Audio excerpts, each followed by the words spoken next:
You can probably tell by my face that I'm none too pleased right now. And it's because, well, my camera didn't film the first part where I was applying this green cream all over my skin. And second, because I don't think I look anything like Miss Argentina at this point, and I'm basically old Greg.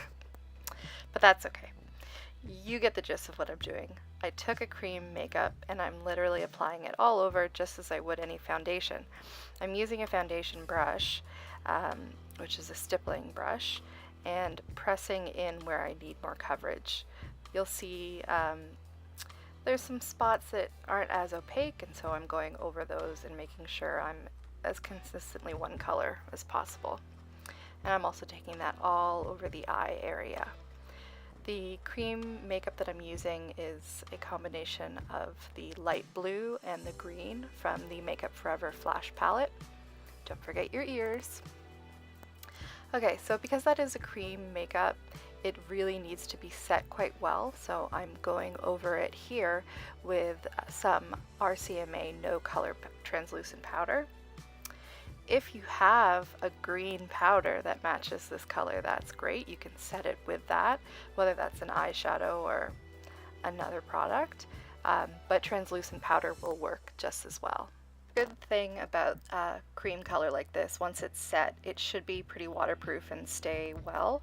I wore this once out for Halloween, and of course it rains because it always rains on Halloween, and it stayed pretty well. Other face paints which are like a water base, of course, if you get wet, they're just going to run off. So keep that in mind when you're choosing what base to use. You can use whatever you want as long as you get the color you like.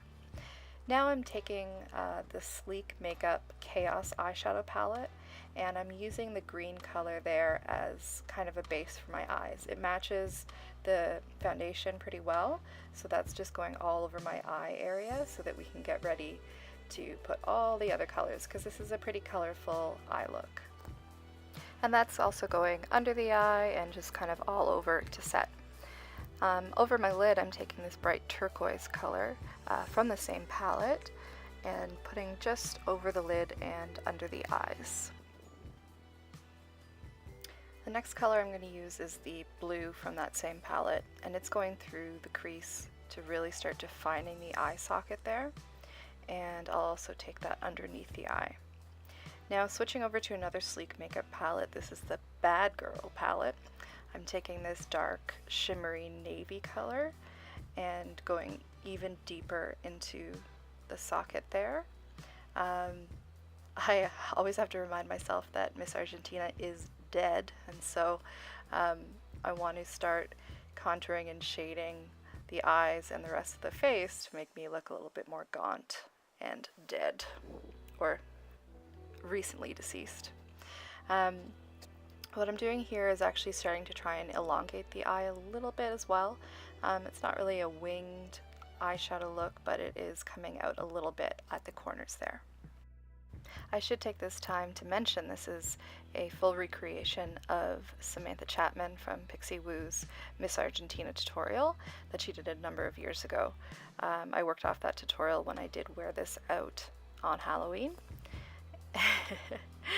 And so here now I'm taking a clean brush to go around the edges and make sure the blending is clean, even though in the end this is going to be kind of a messy, dead look, which is what we want, what we're going for. It's a little grimy, which I like. The next color I'm taking is from the same Bad Girl palette, and it's a dark shimmery purple color, which is almost acting as our black. It's the darkest color that I'm going to use on the eyes to continue to deepen the crease there. And this is going to go all around the eyes to darken things up a bit. But I'm going in with a smaller, more tapered brush. Basically, the darker the color gets on the eyes, the smaller the brush that I'm using. So that you can still have that definition in the crease, but then you can see the turquoise color on the lids.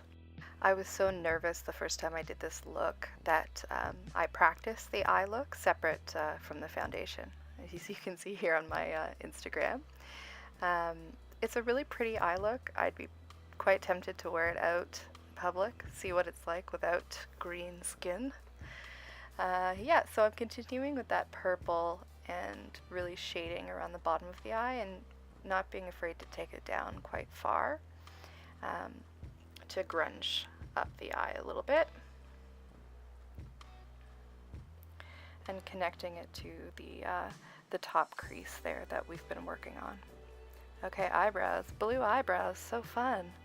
I'm taking the blue from the Chaos palette, the first blue we worked with, to kind of map out the eyebrows. And then I'm taking the dark navy from the Bad Girl palette to fill it in more and really deepen up the blue color. Going in and kind of adding some hair strokes at the front to even out the brows and make them a little bit more similar. And then I'm actually putting more of that turquoise shadow on the eye. I found that color was kind of lost in translation on the eye after that crease work, so just wanted to pat that on again so that there's some nice differentiation between the colors. Now I'm going in with some gel eyeliner just across the eye to define the eyes a bit and get ready for lashes. This isn't really a big eyeliner look, so I'm taking a thin line across and then working back from the outside of the eye to create a little bit of a wing. Nothing major, just a little bit of a flick. And of course, throughout, you'll notice I'm using pretty much all Real Techniques brushes. Trying to get on Sam Chapman's wavelength. I can call her Sam because I feel like we're friends at this point. She's absolutely my YouTube favorite of all time, my inspiration on a daily basis. I think she's pretty awesome. Often when you learn more about the people behind YouTube, it's not always a good thing. There's not always that same connection, but I just love everything about her. Taking that same cream eyeliner, which feels really funny, through the waterline of the eye, top and bottom.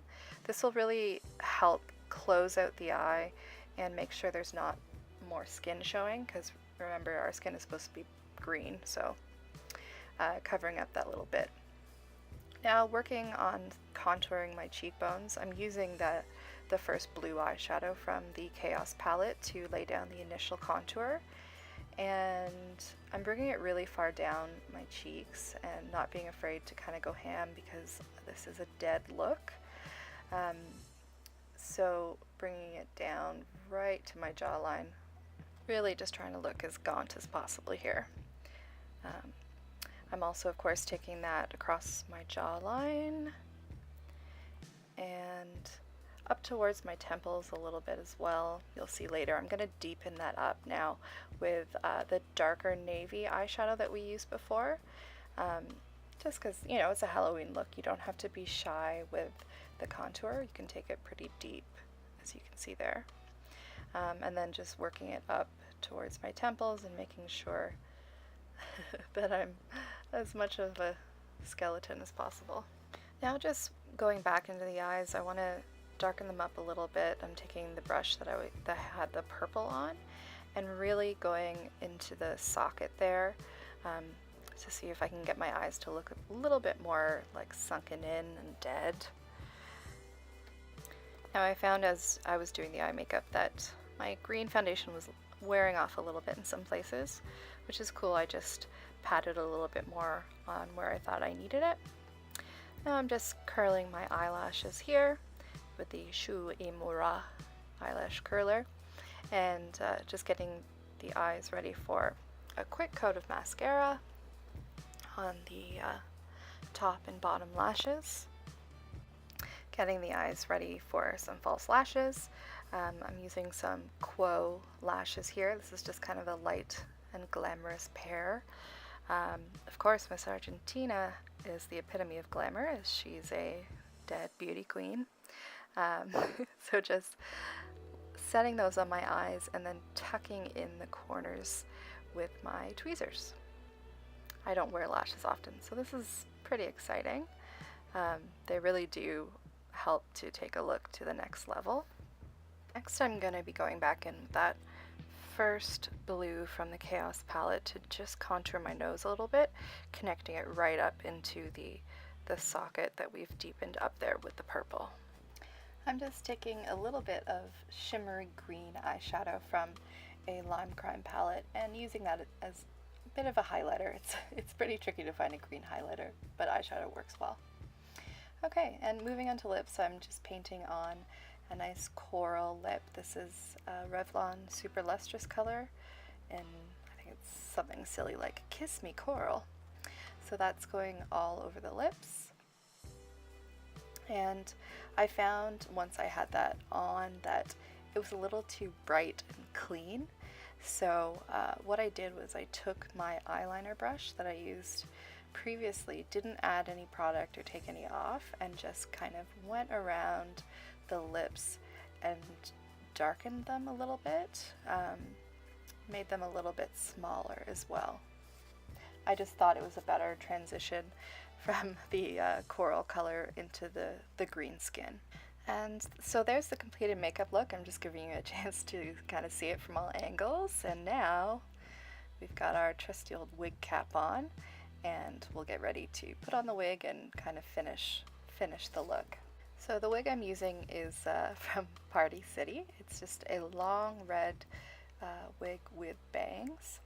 Now, Miss Argentina's bangs are a little different. They go straight down, and these are kind of side swept, but it's all I could find. I'm going to go through here and clean it up a little bit, brush out the bangs, and give it a bit of a style. Like I said, it's a long wig, so I've just pinned up the longer pieces at the back with some bobby pins, because Miss Argentina is wearing a very chic curled updo. If I was to wear this out, I might actually set the wig with some foam rollers and try to do the full updo, and also trim the bangs so that they go straight down. If I put this wig any further back on my head to make the bangs look better, it'll just completely fall off. So side swept bangs it is, just totally fine. I actually used a blonde wig the last time I wore this and just sprayed it red, as you can see there. And I even made my sash that says Miss Argentina. I was pretty proud. For this quick look, I just used a thick ribbon that I got from Michaels as my sash, and you can see it there, covered in green makeup. Don't put your sash on until your makeup's done. Don't do what I did. And now what I'm trying to do is just recreate her kind of cape that she wears. I didn't actually notice it at first till I was referring back to photos for this video, and so I took a wire hanger and unwound it, and then got this sparkly red garland from Michaels as well, and just wound it around to try and give the effect. I realized after the fact that what might work well is one of those cheap Dracula capes that have the high collar, and then you could add some red sparkly detailing to that. I was really pleased with my costume when I wore it out. I got lots of compliments, and I almost won the costume contest at the party that I went to. The only downside is that I ended up getting a hotel room with friends that night because we were having so much fun at the party and we just wanted to keep it going. So when I went to bed, I didn't have anything to remove the makeup but a little bar of soap at the hotel, and it was really hard to get off. If you try this look, just use an oil-based makeup remover or oil itself to remove it, and it'll be easy. Thanks so much!